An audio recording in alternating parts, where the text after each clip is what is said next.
کسی بہترین اردو داں کا جملہ نہیں بلکہ یہ اللہ کا قرآن ہے۔ فرمایا مشکل میں تم ہو تو گراں میرے محبوب پہ گزرتا ہے۔ حضور تو جلدی کرتے ہیں تمہاری بھلائی چاہنے میں، کیوں؟ رشتہ بڑا گہرا ہے۔ النبی اولیٰ بالمؤمنین من انفسہم، فرمایا یہ وہ محبوب ہیں جو تمہاری جانوں سے بھی تمہارے زیادہ قریب ہیں۔ رسول کائنات صلی اللہ تعالیٰ علیہ وآلہ وسلم امت کے حق میں نرم دل رکھتے، نرم۔ لوگ سمجھتے ہیں شاید کسی کا بھلا یہ ہوتا ہے کہ اس کو 4 پیسے دے دیے جائیں، شاید اس کا بھلا یہ ہے کہ اسے نوکری پہ لگوا دیا جائے، شاید بھلا یہ ہے کہ اس شخص کو اگر کسی وہ مشکل میں آ گیا ہے تھانے کچہری کے معاملے میں تو وہاں اس کو سہولت دلا دی جائے، آسانی کر دی جائے، کسی کو مضبوط کر دیا جائے، تو یہ اس کے ساتھ بھلائی ہے۔ میرے رسول پاک صلی اللہ تعالیٰ علیہ وسلم نے بتایا کہ میں نہ مکارم اخلاق کی تکمیل کے لیے آیا ہوں، میں تمہارا وہ نفع کرنے آیا ہوں کہ تمہارا دل ساری جگہوں سے ہٹا کے رب رسول کی طرف مائل کرنا ہے، تمہاری طبیعتوں کے اندر جو سختی ہے اسے نرمی میں بدلنا ہے، تمہارے مزاجوں کے اندر جو بے لگام خواہشات ہیں انہیں شریعت اسلامیہ کی پابندی کی لگام دینی ہے۔ حضور سید عالم علیہ السلام نے لوگوں کی اصلاح کا جو دیکھیں نا، اگر کسی گھر میں بگڑے بچے سنور جائے نا تو روٹی تھوڑی بھی ہو تو گزارا ہو جاتا ہے، اگر گھر والے اخلاقاً اتنے اعلیٰ ہوں، ایک دوسرے سے پیار کرتے ہوں تو تھوڑے پیسوں پر بھی وقت گزر جاتا ہے۔ رسول پاک کا دل دھڑکتا تھا، کس لیے؟ صرف اس لیے نہیں کہ لوگوں کو نوکریاں مل جائیں، مال مل جائے، لوگ جو ہیں ان کے گھر کشادہ ہو جائیں، بلکہ حضور کا دل دھڑکتا تھا کہ لوگ دوزخ سے بچ جائیں، جنت کی طرف ان کا سفر ہو جائے، ان کے دلوں سے حسد کو، تکبر کو، غرور کو، انا کو، خود پسندی کو، عجب کو نکال دیا جائے۔ یتلو علیکم آیاتنا ویزکیکم، ان کا تزکیہ کر دیا جائے، دل صاف کر دیے جائیں۔ رسول پاک صلی اللہ علیہ وسلم احساس کے ساتھ جاتے ہیں۔ ہمارے ہاں نا تبلیغ ہوتی ہے لیکن اس میں درد نہیں ہوتا، الا ماشاء اللہ، اچھے لوگوں کی بات نہیں کرتا۔ لو میرے جیسے آدمی نے تقریر کرنی ہے، گھنٹہ گزارنا ہی ہے، تو پھر بعض اوقات نفس کی خواہشیں غالب ہوتی ہیں تو وہ اصلاح سے زیادہ شوق داد لینے کا غالب آ جاتا ہے۔ وہ آپ کو پتہ ہے نا، وہ ہمارے ہاں پھر وہ نقیب محفل بیچارہ کبھی بھاگ کے ادھر چلا جاتا ہے، کبھی بھاگ کے ادھر آتا ہے، کہتا ہے میں نے جملہ دینا ہے۔ اب وہ ایسے لگتا ہے جملہ نہیں دینے لگا، کوئی ایٹم بم دینے لگا ہے، جس میں اتنی اسے پریشانی، ایک جملہ کہنے لگا ہوں، سنبھال کے رکھنا، ضائع نہ کرنا، یہ نہ کرنا۔ وہ تو جملہ رہنے دے، تو آیت دے ہمیں کوئی قرآن پاک کی، تو ہمیں کوئی حدیث پاک سنا، تو اس حدیثی بات کر، یہ تو مطلب۔ اور پھر وہ داد کا اتنا شوق کہ جب تک سارے ہاتھ نہ کڑھیں، جب تک شمال جنوب والے نہ بول پڑیں تب تک بات نہیں ہوگی۔ یہ کیسی بات ہوئی؟ اصلاح کے اندر تو آپ کا درد آپ کی زبان سے زیادہ اثر رکھتا ہے۔ اقبال کہنے لگے کہ بات جو دل سے نکلتی ہے اثر رکھتی ہے، پر تو نہیں، پر طاقت پرواز مگر رکھتی ہے۔ وہ تو اڑتی ہے، وہ تو اس کی تو پذیرائی ہوتی ہے، اگر بات دل سے نکل رہی ہے تو۔ عزیز بھائی یاد رکھیے گا، حضور سید عالم علیہ السلام درد دل کے ساتھ دعوت دیتے لوگوں۔ 10 دن حضور نے طائف میں قیام کیا ہے، ایک بندے نے بھی کلمہ نہیں پڑھا، الٹا انہوں نے روڑے مارے، تکلیف دی۔ حضور واپس آ رہے ہیں، صحابی ساتھ ہیں، باغ میں بیٹھ گئے، اتنی صحت مبارک پر انہوں نے معاذ اللہ تعالیٰ سنگ باری کی کہ خون مبارک بہہ رہا ہے۔ فوراً عرض گزار ہوئے، یا رسول اللہ صلی اللہ علیہ وسلم آپ دعا کر دیں یہ تباہ ہو جائیں۔ فرشتہ بھی حاضر ہو گیا، حضور آپ دعا کریں یہ تباہ ہو جائیں۔ لیکن محبوب کے دل میں نرمی ہے نا امت کے لیے، اگرچہ یہ ساری امت دعوت ہے اس وقت، پر اس وقت بھی نرمی ہے۔ محبوب کریم علیہ السلام نے ہاتھ اٹھائے، صحابی کہتے ہیں میرے دل میں خیال آیا اب یہ تباہ ہو ہی، میری طرف دیکھیں جی، اب یہ تباہ ہو ہی جائیں گے، اب کوئی نہیں بچا سکتا انہیں تباہ ہونے سے۔ لیکن حضور نے کیا کہا اے اللہ انہیں ہدایت دے دے، انہیں پتہ ہی نہیں یہ کیا کر رہے ہیں۔ فوراً عرض کی یا رسول اللہ ایک نے بھی کلمہ نہیں پڑھا، ایک نے بھی کلمہ نہیں پڑھا۔ کبھی پتھر مارنے والے کے لیے بھی دل میں احساس ہوتا ہے، ہمیں تو کسی نے کچھ بھی نہیں کہا، کوئی گالی نہیں دی، کچھ نہیں کہا، پر ہم سخت کیوں ہیں بھلا؟ وہ ہمارے پیچھے نہیں چلتا ہاتھ باندھ کے، جی میں ہاں نہیں ملاتا، تو ہمارا دل اس کے لیے سخت ہے۔ دو ہی تو بندے ٹھیک ہے دنیا میں، ایک میں ٹھیک ہوں اور ایک جو میری ہاں میں ہاں ملائے پوری، وہ ٹھیک ہے۔ دونوں ہاتھ باندھ کے پیچھے چلے، تیسرے کو میں کیسے ٹھیک ہونے دیتا ہوں؟ میرا مزاج ہی نہیں، اللہ ماشاء اللہ ہماری طبیعت ہی نہیں ہوتی ایسی۔ خدا کے بندو، جب دل کشادہ ہوں، طبیعتیں کھلی ہوں، پھر اس طرح کا تھوڑی مزاج ہوتا ہے۔ کریم محبوب صلی اللہ علیہ وسلم سے عرض کی، حضور ایک نے بھی نہیں کلمہ پڑھا اور پھر بھی آپ کے دل میں اتنی وسعت ہے، آپ ہدایت کی دعا کر رہے ہیں، 10 دن لگائے ایک شخص بھی نہیں آ رہا۔ تو محبوب کیا فرمانے لگے؟ کریم فرمانے لگے، مجھے پتہ ہے انہوں نے تکلیف دی ہے، ایک نے بھی کلمہ نہیں پڑھا، جلدی نہ پریشان ہو جایا کریں۔ کچھ لوگ جلدی کچے جملے بوئے، ساڑی قوم نہیں ٹھیک ہو سکتی دی، ایسمو لگتا کچھ نہیں ہو سکتا دی، یہ نہیں ٹھیک ہو سکتے، فلانے نہیں ٹھیک ہو سکتے۔ شکوہ ظلمت شب سے تو کہیں بہتر تھا، اپنے حصے کی کوئی شمع جلاتے جاتے۔ اللہ کے حبیب صلی اللہ علیہ وسلم سے عرض کی، یا رسول اللہ صلی اللہ علیہ وسلم ایک بھی نہیں مانا اور آپ نے پھر ہدایت کی دعا کی۔ تو یہ میرے محبوب کا امید کا طریقہ ہے۔ کریم فرمانے لگے، اگر آج یہ نہیں مانتے تو پھر بھی تباہی کی دعا نہیں کرنی، یہ نہیں مانتے تو ان کی آنے والی نسلیں مان جائیں گی، مان جائیں گے لوگ۔ اپنے دل میں جب آپ نرمی لے آتے، ہمارے نا سینکڑوں نوجوان گناہوں میں چلے گئے ایک ایک علاقے سے۔ جو آدمی گناہ میں مبتلا ہوتا ہے نا، وہ سخت تکلیف میں ہوتا ہے۔ انسان کو جو چیز سب سے زیادہ ستاتی ہے وہ اس کی اپنی غلطیاں ہوتی ہیں۔ حدیث میں فرمایا، ما حاک فی صدرک، کھٹکتا ہے سینے میں، چبھتا ہے گناہ۔ یہ تکلیف دہ معاملہ ہوتا ہے، تڑپتے ہیں لوگ، سسکتے ہیں، لیکن روایتی انداز سارا جب ہماری مجالس اور محافل میں ہو جاتا ہے، کوئی نہیں وقت دینے والا، پیار کرنے والا، تھپکی دینے والا، بازو تھام، کوئی نہیں۔ ایک تقریر وہ ہے جو میں آپ سے کرتا ہوں، بس ٹھیک ہے گھنٹہ گزارنا ہے، تو وہ بھی کئی میری طرح کے لوگ ہیں جو جمعرات کو فیصلہ کرتے ہیں سویرے کیا بیان کرنا ہے۔ حالانکہ میری طرح کے جو چھوٹے ہیں وہ ہفتے سے ہی تیاری شروع کر لیتے ہیں تاکہ کچھ غور فکر کر کے قوم کے سامنے رکھا جائے، ضروری۔ اب ایک تقریر میں آپ سے کرتا ہوں، سمجھانے کے لیے عرض کرتا ہوں۔ ایک تقریر ایسی ہے جو خطیب صاحب آپ سے کرتے ہیں، اور خدا نہ خواستہ اللہ تعالیٰ معاف کرے، صرف سمجھانے کے لیے، اگر ان کو پتہ چل جائے کہ ان کا بیٹا کسی غلطی میں مبتلا ہو گیا تو پھر بھی اسی طرح ہی داد و تحسین کے لیے لش پش کر کے تقریر ہوگی؟ نہیں، پھر یہ انداز نہیں ہوتا۔ پھر تو بچہ کو سامنے بٹھا کے باپ اپنی پگڑی اس کے پیروں میں رکھتا ہے، پھر تو ماں دوپٹہ پیروں میں رکھتی ہے، کہتی پتر میری کمائی نہ اجاڑ دینا، اور نہ پتہ چلا تو سگریٹ پینے لگ گیا، خدا خیر کرے، تیری مہربانی۔ سوتا نہیں، اس کا چہرہ پریشان ہے۔ اب بات آئی ہے نا، اب یہ وقت آیا تبلیغ کا، اصلاح کا۔ اسے منت کر کے سمجھایا، اس کو گزارش کی، اس نے کہا ابا جی غلطی ہو گئی تھی، آئندہ نہیں کرتا، پوری اس نے تسلی دی، پھر بھی نہیں سوتا۔ بچہ تو وعدہ کر کے چلا گیا، پھر بھی نہیں سویا، وہ اپنے کمرے میں چلا گیا اور اس نے مصلی بچھا لیا۔ کہا یا اللہ یہ میری عمر کی کمائی ہے، مالک اسے ہدایت دے دے۔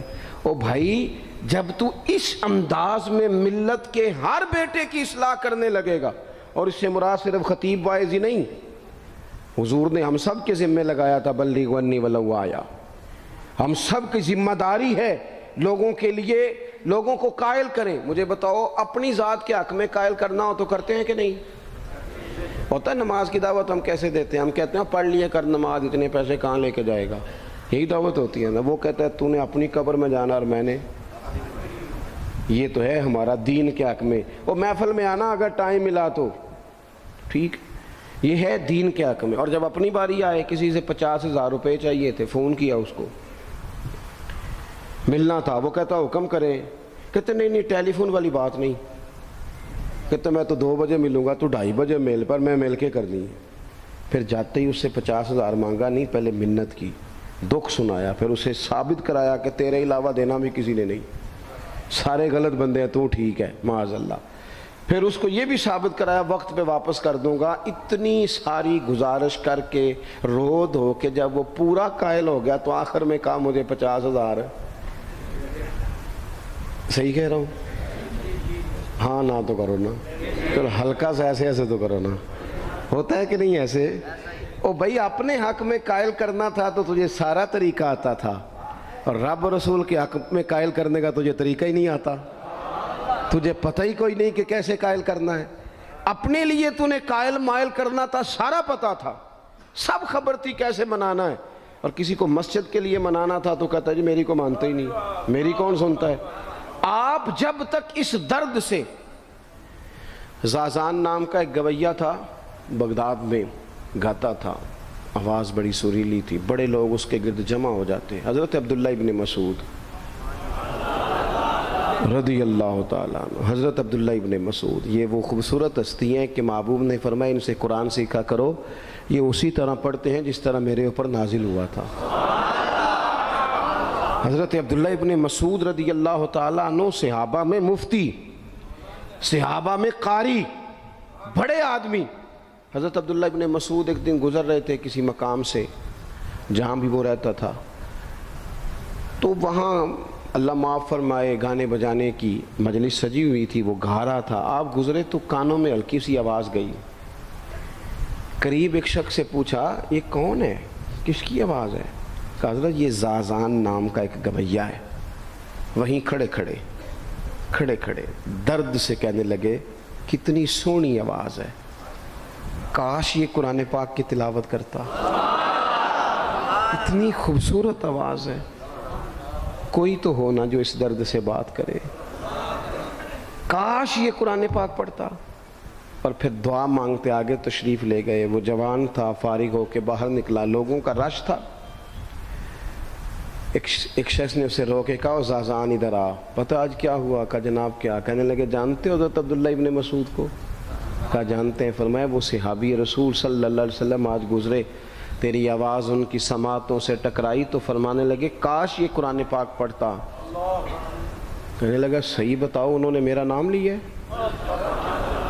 صحیح بتاؤ میرے لیے کہا انہوں نے؟ میرے جیسے شخص کے لیے میں سوچ بھی نہیں سکتا، میں کہاں وہ کہاں، میرا نام لیا ہے؟ کہاں؟ تھوڑی دیر رکا، چند لمحوں پتہ نہیں سوچے کہاں کہاں کا سفر کر کے آئیں، وہ ساری سوچیں درد بن کے آنسو بنی، اور پھر آنسو داڑھی پہ ٹپکے چہرے پہ آئے۔ پھر لوگوں سے پوچھنے لگا گھر کا پتہ بتاؤ گے؟ کہا وہ فلاں جگہ پہ موجود ہیں۔ دوڑا گیا، دروازے پہ دستک دی، حضرت عبداللہ ابن مسعود آئے، کہا کون ہو بیٹا؟ کہنے لگے حضور میں وہی ہوں جس کے بارے میں آپ نے کہا تھا کاش یہ قرآن پڑھتا، میں آ گیا ہوں، پڑھا دے مجھے قرآن پاک، پڑھا دے۔ کوئی بیٹھا ہوا مجھے دور دعا دیتا ہے، میں ڈوبتا ہوں پر سمندر اچھال دیتا ہے۔ کسی سے تو آپ پیغام حق کہیں، کسی کو تو دعوت خیر دیں، یہ سب سے بڑا بھلا ہے۔ اگر کسی بد اخلاق کو با اخلاق کر دو گے نا، اس کی بیوی سکون میں آ جائے گی، اس کی ماں آرام سے سونے لگے گی، اس کا باپ کہے گا وہ حد ہو گئی، میرا پتر ٹھیک ہو گیا ہے، تمیز سے بات کرنے لگا ہے۔ بچے پریشان ہوتے ہیں، بچے، میں بیٹھا تھا کھانا کھا رہا تھا گھر میں، تو میرے گھر والے کہنے لگے مدرسے کا کوئی بچہ باہر ہے، بڑا سخت رو رہا ہے۔ میں نے کہا بلاؤ، کسی استاد نے ڈانٹ دیا ہوگا، تو بچہ میرے پاس ہے تو اس کا وجود کانپ رہا تھا۔ میں نے کہا پتر کیا ہوا؟ کہنے لگا پیر صاحب وہ میری امی تھے ابو کارفیر پہ لڑ دینے، کرو فون آیا ہے۔ تو میں نے کہا بیٹا پریشانی کی کیا بات ہے؟ کہنے لگے بڑی سخت لڑائی ہوتی ہے، میرے والد میری اماں کو مارتے، پھر ہم سارے بہن بھائی نا چارپائیوں کے نیچے چھپتے ہیں، تو وہ دور ہے، اس وقت تو 1.5 گھنٹے کا فاصلہ ہے، دور ہے میرا گھر، پر پتہ نہیں ہمارے گھر کیا ہو جائے گا۔ پیر صاحب آپ دعا مانگے نا، آپ دعا کریں نا، اس بچے کی کیفیت اور اس کے اوپر چھائی ہوئی آزمائش اور اس کے طبیعت میں میں اسے دیکھ کے میرے آنسو نکل گئے۔ کچھ دنوں کے بعد میں نے اس کے باپ کو بلایا، میں نے کہا خدا کے بندے، تیری انا اور تیری بیوی کی انا اتنی سخت ٹکراتی ہے کہ تیری اولاد پیس کے رہ گئی، کاش تو رسول اللہ کی اس صفت سے آگاہ ہوتا کہ خدا کے بندوں کو معاف کر دو، اللہ تمہیں معاف فرما دے گا۔ کاش تمہارے اندر وہ کیفیات ہوتی، تمہارے بچے میلوں دور رہ کے بھی تڑپتے ہیں کہ جانے گھر میں، کیوں؟ اس لیے کہ گنجائش نہیں دلوں میں، کوئی اخلاقی تعلیم نہیں۔ ہم نے اپنے گھروں کو خود اپنے ہاتھوں سے اتنا آزمائش کا گھڑا بنا لیا ہے، لڑائیاں، جھگڑے، مصیبتیں، کیوں؟ کہ پیسوں کی تو تبلیغ روز ہوتی ہے کہ کمانے چاہیے، مال کی تبلیغ تو روز ہوتی ہے، درد نہیں بٹتا، اخلاق کی بات نہیں ہوتی۔ او سجنوں، ہمارا غریب گھر تھا، پر میرے ابا جی جب گندم کا سیزن ختم ہوتا گھر میں لے کے آتے تو ہمارے گھر کے سین میں کھڑے ہو کے فرماتے، لو پتر کسے دا گھر وال نہیں تکنا، میں دانے پاتے نے پھڑو لیتے تو تہاڈی ماں نے اچار پا دیتا ہے، آپ پرواہ نہیں۔ اس سادگی کے ساتھ، اس آسانی کے ساتھ گزارا ہوتا تھا۔ میں نے ایک دفعہ کہا، میں نے کہا ابا جی لوگ بڑا بڑا پیغام دیتے ہیں، پیسے کماؤ پیسوں، آپ نہیں دیتے پیغام، چلیں یہ بتا دیں کوئی شے پسند نہیں کھانے میں؟ کہنے لگے بیٹا بھوک لگی ہو تو ہر شے پسند ہو، نہ لگی ہو تو نخرہ ہی نخرہ، اگر طلب ہوگی تو یہ بھی تمہیں نفع دے گا، لیکن اپنے گھر میں سکون رکھنا، اطمینان رکھنا، اس ٹینشن سے اپنے ایک دوسرے کو اخلاق کا سبق پڑھائیں، دلوں کی نرمی کا درس دیں، تھوڑی سی کوشش کریں جس سے ہمارے گھر بچ جائیں، اور اگر کوئی بندہ گناہگار نظر آئے تو اس پر تنقید نہ کریں، تنقید نہ کریں، مجھے صحیح بتانا، دل پہ ہاتھ رکھ کے۔ خدا نہ خواستہ کسی کا بچہ بچی معاذ اللہ، اللہ بچائے سب کو، بگڑ جائے تو کیا وہ چوک میں کھڑے ہو کے چسکے لے لے کے بتائے گا کہ بچہ میرا بگڑ گیا؟ بولو سارے، بولو جلدی سے۔ تو پھر پڑوسیوں کا بچہ بگڑا ہے تو پھر چسکے کیوں لیے؟ گلی میں کسی کی بیٹی سے معاذ اللہ خدا نہ خواستہ کوئی ایسی غلطی ہو گئی تو جگہ جگہ باتیں کی، تیاں سانجیاں نہیں ہوندیاں؟ اپنے بچے کے بارے میں جب تو کہتا ہے چھپ جائے بات، دیکھنا۔ حضرت سیدنا جنید بغدادی کہتے ہیں میرے ماموں تھے حضرت سری سختی، میں اپنے ماموں سے ہی بیعت تھا، انہی کی خدمت میں رہتا تھا۔ فرماتے ہیں ہم جا رہے تھے، ایک دن انہوں نے چھڑی پکڑی ہے، ایک ہاتھ میں مجھے تھاما، تھوڑا آگے گئے تو رش تھا، چند لوگ کھڑے تھے، تو حضرت سری سختی مجھ سے کہنے لگے جنید دیکھ تو صحیح رش کیوں ہے؟ تو میں گیا تو ایک نوجوان شراب پی ہے، معاذ اللہ نشے میں دھت لیٹا ہے، ارد گرد لوگ کھڑے، اور وہ چونکہ پوری طرح اس پر نشہ غالب ہے تو اول فول باتیں کر رہا ہے، لوگ بھی اس کے ساتھ جو ہے وہ ہنسی مذاق کر رہے ہیں، اس کا مذاق اڑا رہے ہیں، رش ہے۔ میں نے آ کے کہا حضور دفع کریں، ایک شرابی لیٹا ہے، لوگ بھی مذاق اڑا رہے ہیں اور بس ایسے شغل لگا ہوا ہے۔ سارے لوگ تماش بین نہیں ہوتے، ہاں۔ حضرت فرمانے لگے نہیں جنید ایسے کیسے چلے جائیں، چل نہ مجھے لے چل۔ کہتے ہیں بوڑھے شیخ، ہاتھ میں نے تھاما تو وہاں لے گیا، حضرت نے لوگوں کو ڈانٹا چلو دوڑو۔ پرانے زمانے میں لوگ بزرگوں کی حیا کرتے تھے، سب لوگ وہاں سے چھٹ گئے۔ کہتے ہیں مجھے فرمانے لگے جنید جا پیالے میں پانی لا۔ کہتے ہیں میں ایک پیالے میں پانی بھر کے لایا، انہوں نے اپنے بوڑھے ہاتھوں سے اس کا منہ دھویا، اس کے چہرے پہ پانی ڈالا، اس کا منہ صاف کیا، پھر اسے کھڑا کیا، اسے گھر بھیجنے کو کہا۔ کہتے ہیں وہ وہیں ایک کونے میں سائیڈ پہ ہو گیا تو حضرت نا منہ دھو کے نا تھوڑی دیر چپ کر گئے، پھر 2-3 لمحے گزرے تو ان کی آنکھوں میں زور زور سے آنسو ٹپکے اور ہاتھ اٹھا کے کہنے لگے مالک میں تیرا کمزور بندہ ہوں، میں منہ دھو سکتا تھا، میں دل تو نہیں نہ دھو سکتا، جو میرے اختیار میں تھا میں نے کر دیا، باقی تو مقلب القلوب ہے، کر نہ کرم۔ یہ کسی ماں کا بیٹا ہے، کسی خاتون کا شوہر ہے، او بھائی جو نشے پہ لگ جائیں ان کے بچے باپ کے ہوتے ہوتے یتیموں جیسی زندگی گزارتے ہیں، لوگوں کے مانگ کے کپڑے پہنتے ہیں۔ کسی نے کہا تھا اگر دشمن سے زیادہ بدلہ لینا ہو تو اسے قتل نہ کرو، نشے پہ لگا دو۔ معاذ اللہ، اتنا لوگوں نے، کتنا عام نشہ ہو گیا۔ کہا اللہ میں نا منہ دھو سکتا ہوں، دل نہیں، دل تو دھو سکتا ہے، دھو دے۔ کہتے ہیں یہ کہہ کہ حضرت اٹھے تو میں نے عرض کی حضور ویسے منہ دھویا کیوں آپ نے؟ تو فرمانے لگے اس لیے دھویا ہے کہ جب تک منہ سے بدبو آتی رہے گی جتنے لوگ سونگتے رہیں گے اس کے شرابی ہونے کے گواہ بنتے رہیں گے۔ میں نے اس لیے دھو ڈالا ہے کہ ہو گئے پیچھے جو ہو گئے مزید گواہ نہ بنے، حضرت سری سختی کہتے ہیں میں نے، حضرت جنید بغدادی کہتے ہیں میں نے اسی رات تہجد کے وقت اٹھ کے حضرت کو وضو کرایا، میں نے ان کا بازو تھاما، میں ہی ان کو مسجد میں لے کے گیا۔ کہتے ہیں جب ہم مسجد میں پہنچے تو وہ کل دوپہر والا شرابی ہم سے پہلے مصلی پہ بیٹھا تھا۔ کہتے ہیں میرے دل سے آوازیں نکل رہی تھی، شیخ دیکھ لو پھر مالک کتنا کریم ہے، آپ نے منہ دھو ڈالا تھا، رب نے دل بھی دھو ڈالا، کرم فرما دیا۔ کوئی ہو نا جو ایسا کرے؟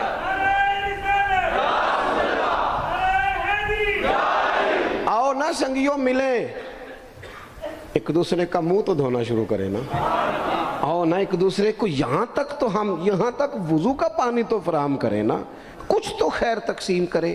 اخلاق کی تربیت کا میں دیکھتا ہوں ہمارے وطن میں اضطراب ہے، بے چینی ہے، اس طرح کا ماحول بنایا گیا ہے کہ لوگ ایک دوسرے کے حق میں سخت ہو گئے ہیں، مزاجوں میں تلخیاں ہیں، لڑتے جھگڑتے ناراض ہوتے لوگ، بگڑتے کوستے ڈانٹتے شکوے کرتے لوگ۔ شکوہ جو ہوتا ہے نا یہ بندے کو بے چین کر دیتا ہے، شکر بندے کو سکون میں مبتلا کرتا ہے۔ شکوے آزمائشیں اپنے دلوں میں وسعت لائیں، ایک دوسرے کو اصلاح کی طرف لائیں، ایک دوسرے کو پیغام دیں، ایک دوسرے کی تربیت کریں، تھوڑا سا حوصلہ، تھوڑا سا صبر، تھوڑی سی گنجائش اپنی طبیعتوں میں پیدا کریں۔ اپنے بچوں پر سب سے زیادہ نگرانی یہ کریں کہ ان کا اخلاقی معیار کیا ہے۔ اگر میں اور آپ خدا نہ خواستہ بچوں کو صرف یہ تربیت دیں گے نا کہ وہ پیسہ پیسہ پیسہ پیسہ، شادیاں بھی پیسے دیکھ کے کریں گے، تو یاد رکھنا پھر ایک دن وہ یہ بھی کہیں گے کہ ابا کاش تم کو ڈھابے کا کام کرتا تو آج ہمارے پاس بھی پیسے ہوتے۔ پھر باپ سے بھی پیسوں کا ہی مطالبہ ہوگا، پھر لوگ ماں باپ بھی پیسوں کے لیے چھوڑ کے چلے جاتے ہیں۔ پھر جب آپ نے تربیت جس چیز کی تھی تو نتیجہ بھی تو وہی برآمد ہوگا۔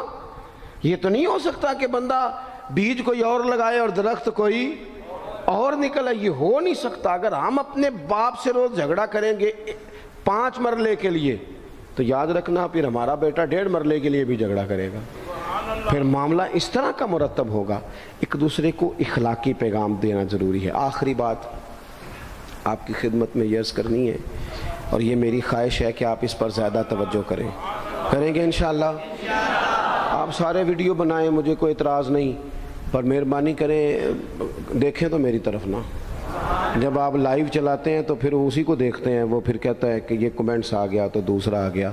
اللہ کرے میری بات آپ کے دل میں اتر جائے، آپ تھوڑی سی توجہ کریں۔ میں کیا عرض کرنا چاہتا ہوں، غور کریں میرے بھائی۔ ملک میں نا مہنگائی تیزی سے عروج پکڑ گئی ہے، اور مہنگائی جب ہوتی ہے نا تو امیروں نے تو مال بیچنا ہوتا ہے تو ان کا دگنا ہو گیا تو وہ تو اور امیر ہو گئے، تو غریبوں کے لیے مشکلات بڑھ گئی ہیں۔ جو طبقات بیچارے تنخواہ دار تھے، کمزور تھے، میری طرف دیکھیں جناب، وہ اور کمزور ہو گئے۔ ہمیں زیادہ تو نہیں لیکن اتنا ضرور کرنا چاہیے۔ یہ قرآن پاک دے دیں جی، جی مجھے دے دیں، لے لیا تشریف رکھیں آپ۔ عزیز بھائی تھوڑا سا نا، زیادہ نہیں، 3 لوگ مل کے ایک غریب آدمی کا خیال تو رکھ ہی سکتے ہیں نا، لیکن غریبوں سے بھی عرض کروں گا سہارا بندوں کو نہیں بنایا کرتے، سہارا رب رسول کو بنایا کرتے۔ کسی سے تھوڑی سی مدد لینا تو ٹھیک ہے، چلو آگے جانے کے لیے تھوڑا سا سہارا لے لیں کہ اب مشکل ہے تو یہ کراس نہیں ہو رہا رستہ، تھوڑا سا سہارا تو لے لیں۔ لیکن جو لوگ مستقل سہاروں پہ آ جاتے ہیں ان کا تو پھر اپنی طاقت ہی ساری ختم ہو جاتی ہے۔ گردن کو جھکا دیتا ہے خیرات کا پتھر، جہاں میں مانگنے والوں کے سر کبھی اونچے نہیں ہوتے۔ تھوڑی سی ہم نے ایک دوسرے کی مدد کرنی ہے۔ جو لوگ زیادہ مالدار ہیں ان سے میری گزارش ہے کہ تھوڑے سے خرچے کم کر لیں، اپنے ہاتھوں سے تقسیم کریں۔ یہ چھوڑ دیں کہ وہ میرے چچا کے جو بیٹے ہیں وہ میرے ساتھ اچھا سلوک نہیں کرتے، وہ فلانے ہیں، وہ ان کا سلوک اگر وہ کریں گے تو اللہ سے اجر لیں گے۔ آپ اگر ان کو محسوس کرتے ہیں نا وہ غریب ہیں، ماموں کے بیٹے، چچا کے بیٹے، گلی والے، محلے والے، تو تھوڑا تھوڑا کر کے اپنے بھائیوں کی مدد کرنی شروع کریں۔ دیکھو عید پہ کپڑے تھوڑے لے لو نا، ویسے بھی سوٹ کی ضرورت تو صرف عید پڑھنے کے لیے، بعد میں تو کپڑے بدل کے گوشت کرتے ہیں، تو بچے ویسے سوئے رہتے ہیں سارا دن، تھوڑی سی نا اپنے اضافی خرچے کم کریں. غربا کی تھوڑی, یہ عید گزری تھی نا چھوٹی تو شادیاں شروع ہو گئی تھیں. میرے پاس لوگ بہت زیادہ آتے ہیں, چونکہ نیک آدمی سمجھ کے اچھا گمان کر کے لوگ دعاؤں کے لیے کہتے ہیں, تو ان کے دکھ سن کے نا تو کئی دفعہ سوچتے ہیں کہ یار یہ جو امیروں نے اتنے مہنگے مہنگے ہوٹلوں میں روٹیاں کھائیں, اتنی مہنگی مہنگی گاڑیاں پجارو, یہ اللہ کے حضور جواب بھی تو دینا ہے نا. ہم نے ایک دوسرے کا خیال چھوڑ گئے, دو چار باتیں سوچ کے نا, وہ جی اس کے گھر میں 3 لوگ ہیں, کام کیوں نہیں کرتے ہیں؟ خدا کے بندے کرتے ہیں کام, لیکن محنت سے نہیں ملتا, خدا کے فضل سے ملتا ہے. تیرے اوپر فضل ہے, تجھے اب باتیں آتی ہیں, لیکن کئی دفعہ سارے بھی کریں تو رزق جب ہی آتا ہے جب رب چاہتا ہے. ایک تو وہ لوگ ہیں جو ہاتھ پھیلا کے مانگ لیتے ہیں, ایک سفید پوش ہوتے ہیں, لا یسألون الناس الحافا, جو لپٹ لپٹ کے سوال نہیں کر سکتے. ان کو دیکھیں, بالخصوص اپنے بہن بھائیوں میں, قریبی رشتہ داروں میں, پڑوسیوں میں تھوڑی تھوڑی لوگوں کی مدد کریں, اور اپنے خرچے بتدریج کم کریں. خواہش تو بچوں کی طرح ہوتی ہے, ایک خواہش پوری کریں تو دوسری پیدا ہو جاتی ہے, دوسری پیدا کریں تو 4 خواہشیں اور کھڑی ہیں. یہ نفس تو بچے کی طرح ہے. اپنی خواہشات تھوڑی کم کر کے, یہ حکومتوں سے آپ امید نہ رکھیں. ہمارے ملک میں جتنی سیاسی جماعتیں حکومتیں کر چکی ہیں یا کر رہی ہیں, ان سے کوئی توقع نہیں. یہ بیچارے تو اپنے جھگڑوں سے ہی باہر نہیں آتے, انہیں کیا خبر کہ غریب کہاں بستا ہے. جب تک بندہ وہاں سے ہو کے نہیں نا گزرتا جو اصل جگہ ہے. تمہیں یہ جو تم اے سی والے کمروں میں بیٹھ کے اور جناب نیسلے کی بوتلیں رکھ کے پریس کانفرنس کرتے ہو, تمہیں کیا پتہ ہو, تمہیں کیا خبر ہو کہ بچوں کی فیس دینی ہو تو بوڑھے ماں باپ پہ کیا گزرتی ہے. تمہیں کیا خبر ہو کہ عید آ گئی ہے تو بوڑھے کس طرح مشورے کر رہے ہیں کہ اگر عید کر کپڑے نہ کر لے تو ساس گلاں کرے گی. تمہیں کیا خبر ہو کہ کچھ غریب ایسے بھی ہیں جو بیچارے رات کو مشورہ کرتے ہیں کہ صبح ناشتے میں گھی کہاں سے لانا ہے, بچوں کے پراٹھوں کے لیے تو گھی بھی نہیں ہے, گندم امیر شہر کی ہوتی رہی خراب, اور بچی کسی فقیر کی فاقے سے مر گئی. خدا را مہربانی کریں, گنجائش پیدا کریں. بندہ کبھی بھی جیب کا سخی نہیں ہوتا. بخاری شریف میں پورا باب ہے کہ بندہ غنی دل کا ہوتا ہے. اپنے دل کا غنا اپنے اندر لائیں. جب آپ کا دل سخی ہو جائے گا ساری چیزیں ٹھیک ہو جائیں گی. اللہ تعالیٰ مجھے اور آپ کو توفیق عمل عطا فرمائے. اللہ تبارک و تعالیٰ اپنے بندوں پر بڑا مہربان ہے. وہ اپنے بندوں کو معاف کرنے والا ہے, اپنے بندوں پر رحمت کرنے والا ہے. ہم اللہ تعالیٰ کے عاجز بندے ہیں. خواہشات نفسانیہ کئی دفعہ معاذ اللہ غالب آتی ہیں, غلطیاں ہو جاتی ہیں, اور ان غلطیوں کی پاداش میں انسان اپنی جان پر زیادتی کرتا ہے.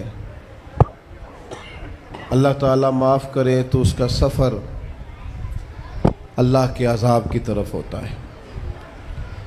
اب ہمیں یہ حکم ہے کہ ہم سب بار بار استغفار کریں اپنے رب کی بارگاہ میں, اس کے حضور توبہ کریں, اللہ سے معافی کے خواستگار ہوں. نبی پاک علیہ الصلاۃ والسلام نے تعلیم امت کے لیے فرمایا ہے کہ میں دن میں 100 بار اپنے رب سے استغفار کرتا ہوں. بار بار اس کی طرف رجوع کیا جائے, بار بار اپنے رب کے حضور معافی مانگی جائے, اور بار بار جائزہ لیا جائے اپنے اعمال کا. بار بار کوشش کی جائے کہ ہم اپنے آپ کو سنواریں, ہم اپنے آپ کو بدلیں, اپنے اندر تبدیلی لائیں. ہم ایسے اعمال کریں جس کی برکت سے اللہ تعالی ہمیں معاف فرمائے. کوشش کریں کہ ہم بار بار اپنا حساب کریں, محاسبہ کریں. ہمارے ہاں یہ ہوتا ہے کہ لوگ اپنی جسمانی صحت کا تو بڑا خیال رکھتے ہیں کہ میری طبیعت ٹھیک نہیں, ٹیسٹ کرا لوں, یہ چیز کھاؤں, یہ نہ کھاؤں, میں غور کروں کہ کس چیز سے میری طبیعت خراب ہوتی ہے, کس سے بہتر ہوتی ہے. اس کا بڑا لحاظ اور خیال کیا جاتا ہے. لیکن روحانی زندگی کس سے برباد ہوتی ہے, کون سے گناہ ہیں جو باطن کو اجاڑ دیتے ہیں, دل کو تباہ کر دیتے ہیں, اخلاق کا جنازہ نکال دیتے ہیں, اس پر ہم غور نہیں کرتے. اپنی ساری زندگی اپنا ظاہر سنوارنے میں گزار دیتے ہیں, اور دل جس پر رب کریم کی نظر کرم رہتی ہے اس پر ہم توجہ نہیں کرتے. سب سے پہلے تو اپنا محاسبہ کریں زندگی میں. حضرت عمر رضی اللہ تعالیٰ عنہ ایک جملے میں بات بہت بڑی ارشاد فرما گئے. آپ فرماتے ہیں کہ اپنا حساب کرو اس سے پہلے کہ تمہارا حساب کیا جائے. پھر حساب کیا جائے گا تمہارا پھر مشکل ہوگی. تو ابھی سے اپنا حساب کیا جائے. اب ان لوگوں کا معاملہ ہے جو دنیا سے رخصت ہو گئے. انسان خیر اور بدی اس کا مجموعہ ہوتا ہے. انسانوں میں نیکیاں بھی ہوتی ہیں, کمزوریاں بھی ہوتی ہیں. اب ہم میں سے جو دنیا سے رخصت ہو گئے ہیں ان کے تعلق سے ہمارے کچھ ذمہ داریاں ہمارے ذمے بچتی ہیں. ایک تو ہم سب کا معاملہ ہے, وہ میں نے پہلے عرض کر دیا کہ ہمیں اپنا حساب کرنا ہے, اپنے معاملات کو دیکھنا ہے, استغفار کرنا. پھر یہ کہ جو لوگ رخصت ہو گئے ان کے لیے کیا کریں. تو چونکہ انسان میں کمیاں بھی ہوتی ہیں, خوبیاں بھی ہوتی ہیں, تو سب سے پہلے تو اللہ کے حبیب علیہ السلام نے ہمیں فرمایا ہے کہ اذکروا محاسن موتاکم.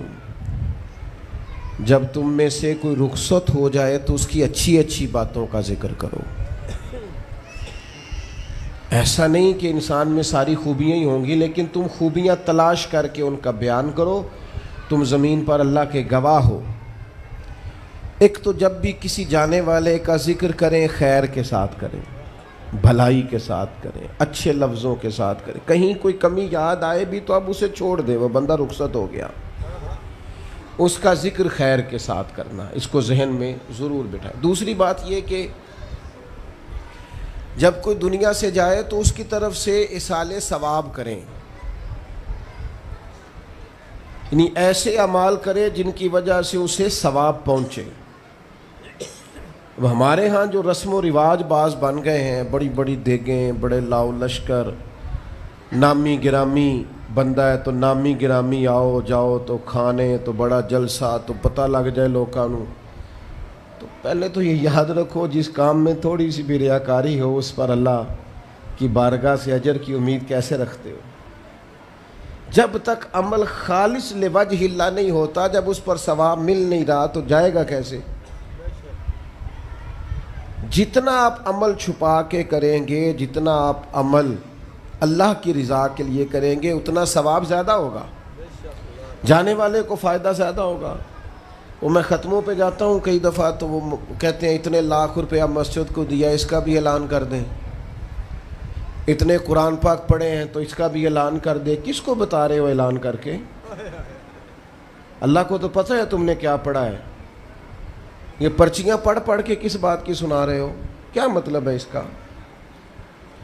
حضرت عبداللہ ابن مسعود رضی اللہ تعالیٰ عنہ فرماتے ہیں بعض ریاکار مر کے بھی ریاکاری نہیں چھوڑتے. حضور مر کے ریاکاری نہیں چھوڑتے, مرنے کے بعد کیسے ہوگی؟ فرماتے ہیں ان کی خواہش ہوتی ہے جنازے بڑے ہونے چاہیے, لوگوں کو پتہ لگ جائے فلانا گیا. مرنے کے بعد بھی تو دکھاوا کر رہا. حضرت ابو ذر غفاری رضی اللہ تعالیٰ عنہ کا جنازہ چند لوگوں نے پڑھا ہے, 4-5 لوگوں نے, اور حضور کے محبوب ترین صحابی ہیں. بڑا جنازہ بھی بڑی بات ہے, اللہ تعالیٰ توفیق دے تو اچھے لوگوں کے بڑے جنازے, لیکن کسی کا جنازہ چھوٹا بھی ہو جائے تو مطلب یہ نہیں کہ بندہ ٹھیک نہیں تھا.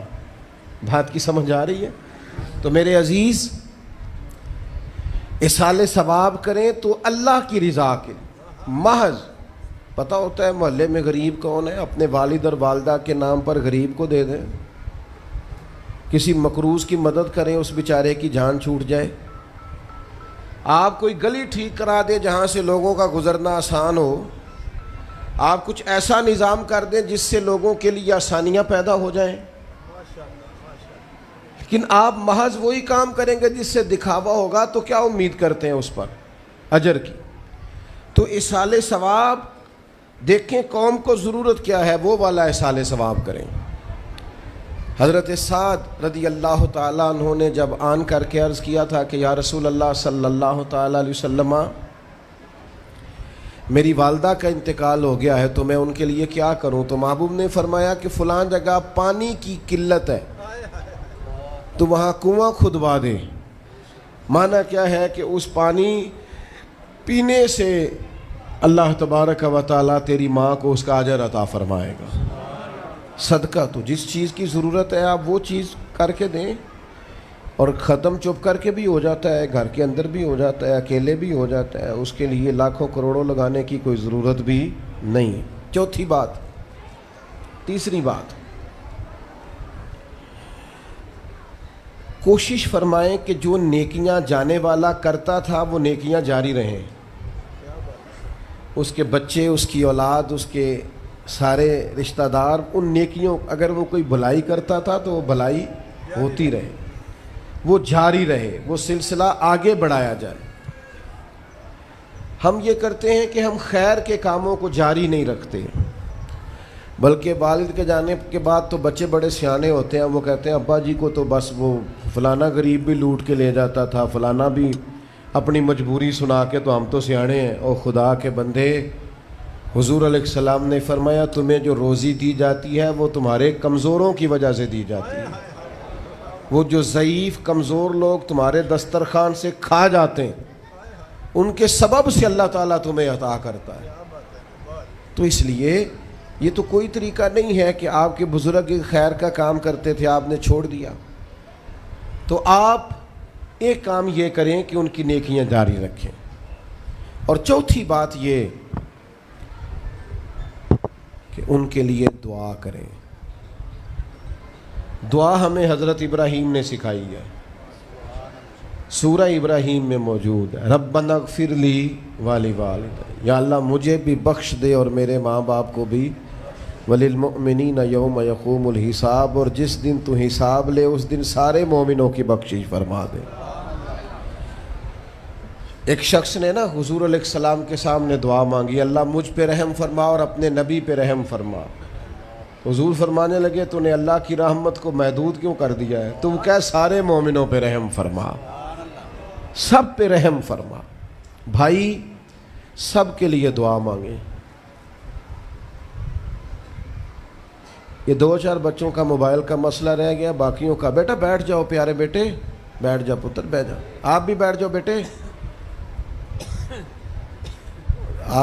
آپ بیٹھ کے بنائیں، اس میں کیا رہ جائے، کھڑے ہوتے ہیں بیٹا تو پچھلوں کو دقت ہوتی ہے۔ سنو، زیادہ غور سے سنو، میں تھوڑی تقریر کرنے والا مولوی ہوں، لیکن یہ اللہ کا فضل ہے کہ میں اگر 20 منٹ بات کروں گا تو اس 20 منٹ کے اندر آپ کو 20 سبق ضرور حاصل ہوں گے انشاءاللہ تعالی۔ ہاں، وہ کوشش ہوگی کہ وہ جتنی بات ہے وہ تربیتی ہے۔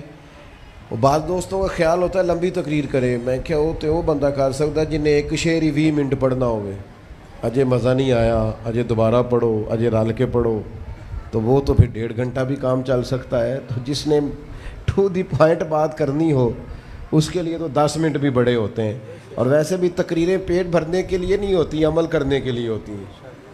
اب تو میں ویسے بھی ذرا مصروف زیادہ ہو گیا ہوں، بہت ساری جگہوں پہ جا نہیں پاتا، تو ایک جگہ میں گیا تو ایک بزرگ مجھے کہنے لگے پچھلی دفعہ تسی 40 منٹ تقریر کی تھی سی، حید کی زیادہ کرنی۔ میں کہا 40 منٹ والی تھی عمل ہو گیا جی۔ تو اگر تقریریں کانوں کی لذت کے لیے سننی ہے تو سنتے رہیں، پھر تو کئی راتیں لوگ جلسے سنتے ہیں۔ مقصود کیا ہے، نتیجہ کیا ہے؟ جو عرض کر رہا ہوں اس پر غور کریں، سب کے لیے دعا کریں۔ ایک بات خاص کرنے لگا ہوں، حضرت ابراہیم نے تو بخشش بھی سب لوگوں کی مانگی، حضور علیہ السلام بھی دعا کرتے تو امت کے لیے دعا کرتے۔ کبھی اپنے بھائی کے لیے بھی تو دعا کرو نا یار، اللہ تعالیٰ اسے بھی ذرا زیادہ روزی دے، بھتیجوں کے لیے بھی دعا کرو، بھانجوں کے لیے بھی کرو۔ توجہ ہے آپ کی میری بات پہ؟ ادھر دیکھیں جی، غور کریں بات۔ ویسے دعا کرنی چاہیے کہ نہیں محلے داروں کے لیے کہ یا اللہ ادھر والا پڑوسی بھی امیر کر دے، تو ایس پاسے والا بھی ہنس دے ہو ہاں نہ نہیں کر دے، یہ دعا مانگنی چاہیے کہ یا اللہ میرے پڑوسیوں کو۔ نہیں آپ بول ہی نہیں رہے، تسا کتوں منگنی دعا؟ منگنی چاہیے نا، مانگتے ہیں ہم۔ ایسی ہوا چلی ہے کہ ہر شخص سوچتا ہے تمام شہر جلے بس ایک میرا گھر نہ جلے۔ او خدا کے بندے کبھی محدود نہ کر خدا کی رحمت، سب کے لیے مانگ اس سے، وہ بڑا کریم ہے۔ تو کہہ یا اللہ سب کو دے اور سب کے صدقے ہمیں بھی دے۔ لیکن ہم نہ دعاؤں میں بھی اپنا ظرف اور حوصلہ بڑا نہیں کرتے، گنجائش پیدا نہیں کرتے۔ دیکھو داتا گنج بخش علی حجویری رحمۃ اللہ علیہ نے لکھا ہے کہ ایک بندہ نا حج کرنے گیا تو ہر جگہ دعا مانگتا تھا، یا اللہ میرے دوستوں کو نیک کر دے، یا اللہ میرے دوستوں کو نیک کر دے۔ عرفات میں بھی، منا میں بھی، مزدلفہ میں بھی، بیت اللہ شریف کے پاس بھی، ہر جگہ یا اللہ میرے دوستوں کو اچھا کر دے۔ ایک بندے نے اسے کہا، یار یہ عجیب دعا کرتا ہے تو، میرے دوستوں کو نیک کر دے، اپنے لیے بھی تو مانگنا۔ تو کہنے لگا، اللہ کے بندے میں ہر وقت دوستوں کے بیچ رہتا ہوں، اگر وہ نیک ہو گئے تو میں بھی انشاءاللہ ہو جاؤں گا۔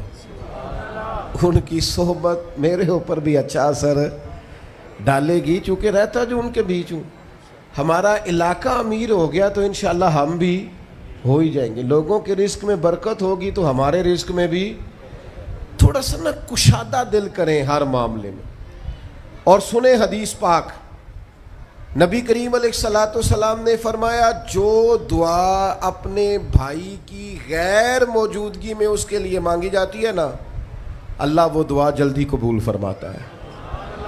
اور حضور فرماتے ہیں، جب تم اپنے بھائی کی غیر موجودگی میں اس کے لیے دعا مانگتے ہو، اللہ تمہارے سرانے فرشتہ کھڑا کرتا ہے، اور فرشتہ کہتا ہے، مالک جو یہ اس کے لیے مانگ رہا ہے پہلے اسے عطا فرما۔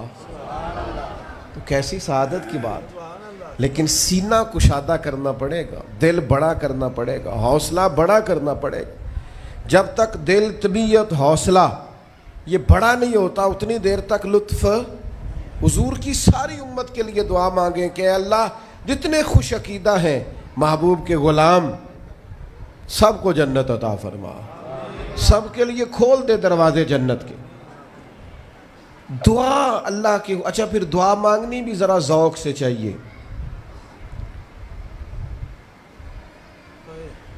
کسی بندے نال ذاتی کام ہوئے، ذاتی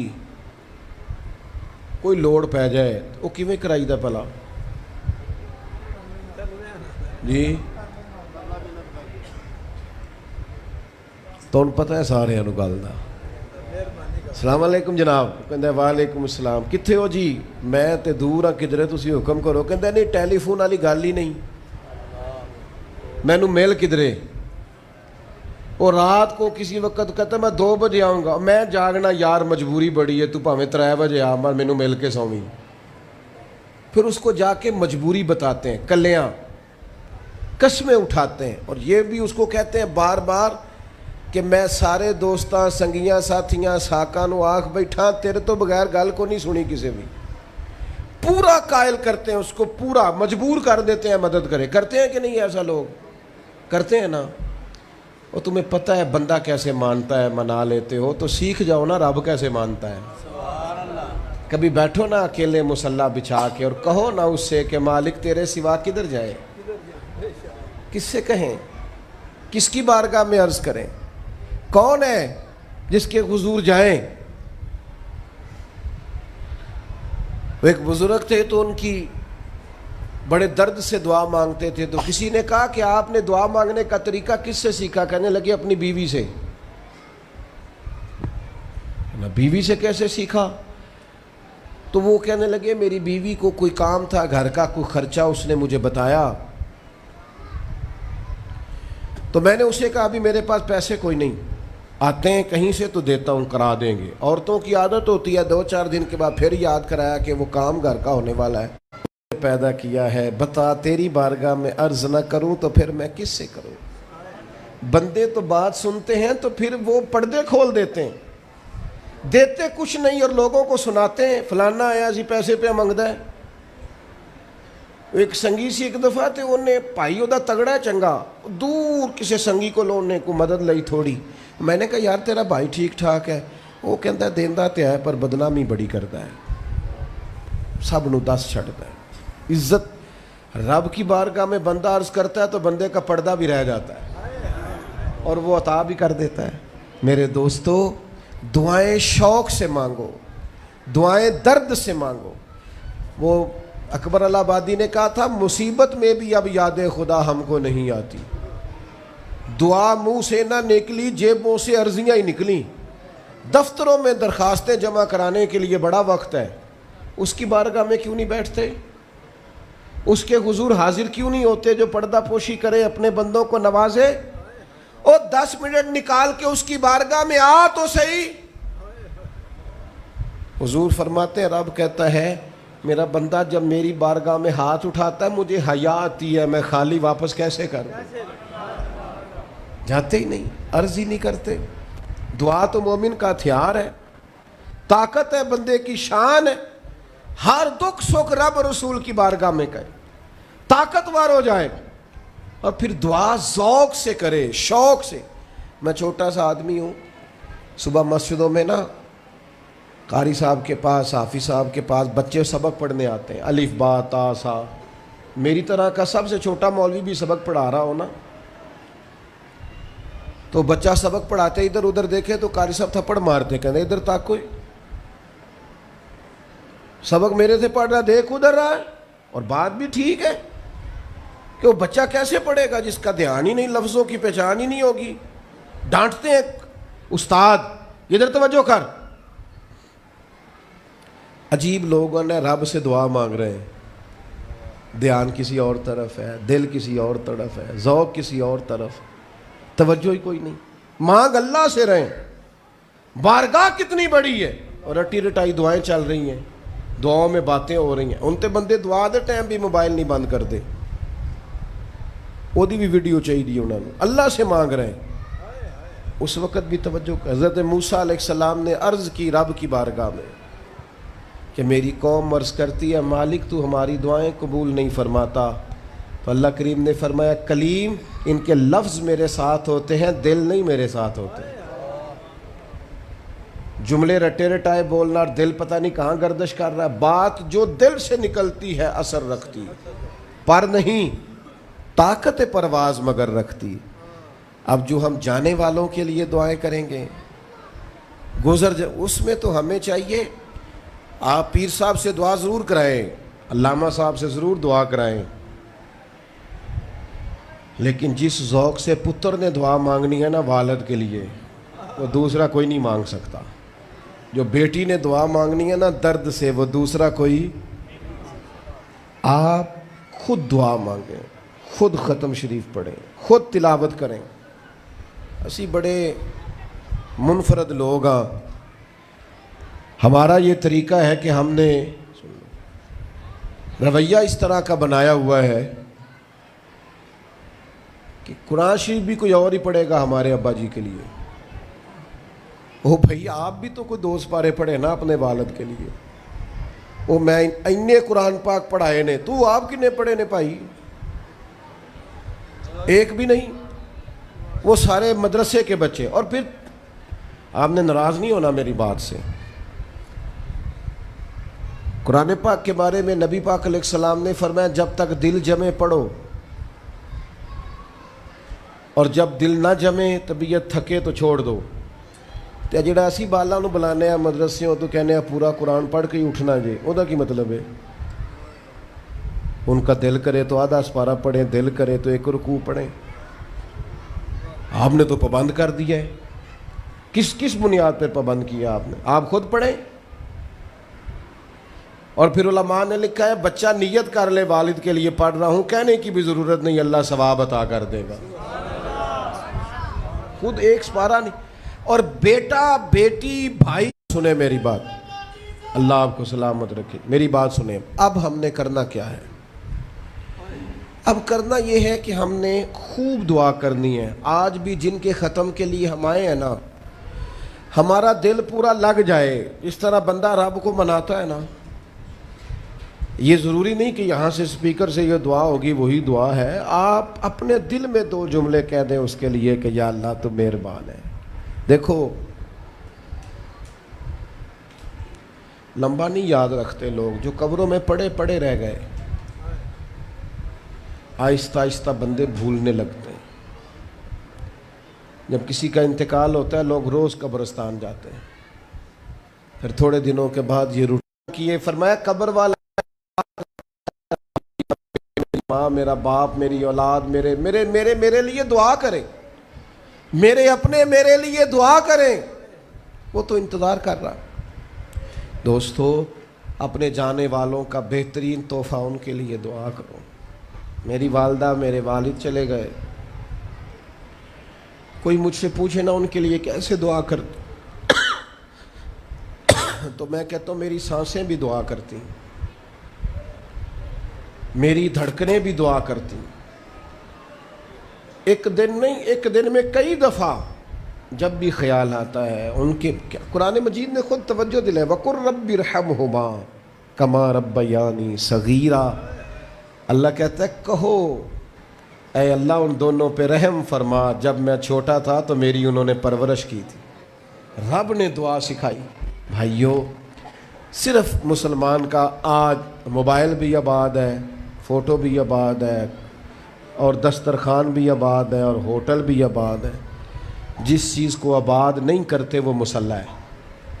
مسلح کمزور ہے, مسلح طاقتور ہونا چاہیے. وہ بندہ طاقتور ہے جسے اللہ سے جڑنا آتا ہے, دعائیں مانگنی آتی, التجائیں کرنی آتی. خوب دعائیں مانگیں, خوب اس کی بارگاہ میں حاضری دیں. آخری بات آپ سب کے لیے میری یہ ہے کہ ہم سب نے دنیا کو چھوڑ کے جانا ہے.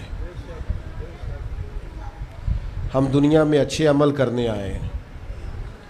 جڑا بچہ اتوں پردیس گیا ہے نا, ابا جی نے پلاٹ ویچیا ہے تے اماں نے زیور ویچیا ہے, وہ باہر کام نہ کرے تو جڑے اتوں کو بندہ جائے وہ کہندے یار تو کڈا بیوقوف ہے, تیری ماں پیو نے جڑے کام کر لیا تو وہ کردا ہی نہیں, ویلا پھرنا ہے. اور پھر میں نے سیانے لوگ دیکھے ہیں سعودی عرب میں 40 سال گزارتے ہیں پر وہاں گھر نہیں بناتے. دبئی میں, یورپ میں 40 سال گزارے, گھر نہیں کوئی, بلکہ جو کمبل خریدا تھا نا جاتے وقت واپسی تک وہی کمبل ہے. کیوں کہ وہ سمجھتے ہیں گھر تو پاکستان میں. پردیس کے لیے محنت, یہاں گھر بنانے کا مقصد کوئی نہیں. اور میرے دوستو, نبی پاک نے ہمیں فرمایا دنیا میں اس طرح رہنا جس طرح مسافر رہتے ہیں. گھر تو تمہارا جنت میں, اصل ٹھکانہ تو آخرت کا ہے. لیکن ہم ساری تباہی اتار رہے ہیں, یہاں فارغ پھر رہے ہیں. آپ نے ناراض نہیں ہونا, ڈھیر سارے بندے بے نمازی ہیں اور بلا وجہ بے نمازی ہیں, کوئی وجہ نہیں. جو بندہ کہتا ہے نماز کے لیے ٹائم نہیں ملتا, جھوٹ بولتا ہے, کیونکہ رب کہتا ہے لا یکلف اللہ نفسا الا وسعہا, جو بوجھ کوئی اٹھا نہ سکے میں ڈالتا ہی نہیں. تو ہم نماز پڑھ سکتے تھے تو اللہ نے فرض کی ہے. ٹھنڈے اے سی لگ گئے, اب فجر میں آنکھ ہی نہیں کھلتی. او خدا کے بندو, اس وقت سے ڈرو جب اے سی بھی ہو, کمرہ بھی ہو, پر نیند ہی نہ آئے. آج نیند ضرور کرو پر غافلوں والی نہ کرو. فجر کی نماز بر وقت. آج کل ہی تو موقع ہے فجر پڑھنے کا جب رات چھوٹی, اب بھی تو مزہ آتا ہے, بندہ تھوڑی قربانی دے کے اٹھتا ہے. یہی تو ٹائم ہے کہ آپ وقت پہ آئیں. اور یہ ذمہ داری ہے گھر کے بزرگوں کی کہ وہ جس طرح ناراض ہوتے ہیں نا میری روٹی کیوں نہیں ٹائم نہ پکی, انہیں ناراض ہونا چاہیے کہ تم نے نماز کیوں نہیں پڑھی.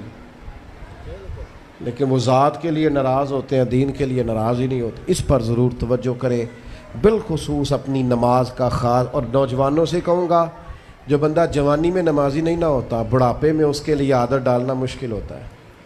ابھی سے نمازی ہو جاؤ, بڑا مزہ آئے گا, زندگی مینج ہو جائے گی. ہم تو بھائی ٹائم کے اتنے پابند ہی نہیں رہے. ساڈا تو ٹائم ہی ہے وے, زور تو پہلا زور تو بعد, عصر تو پہلا تے عصر تو, ہر چیز نماز کے ساتھ سیٹ ہے. بڑا مزہ آئے گا.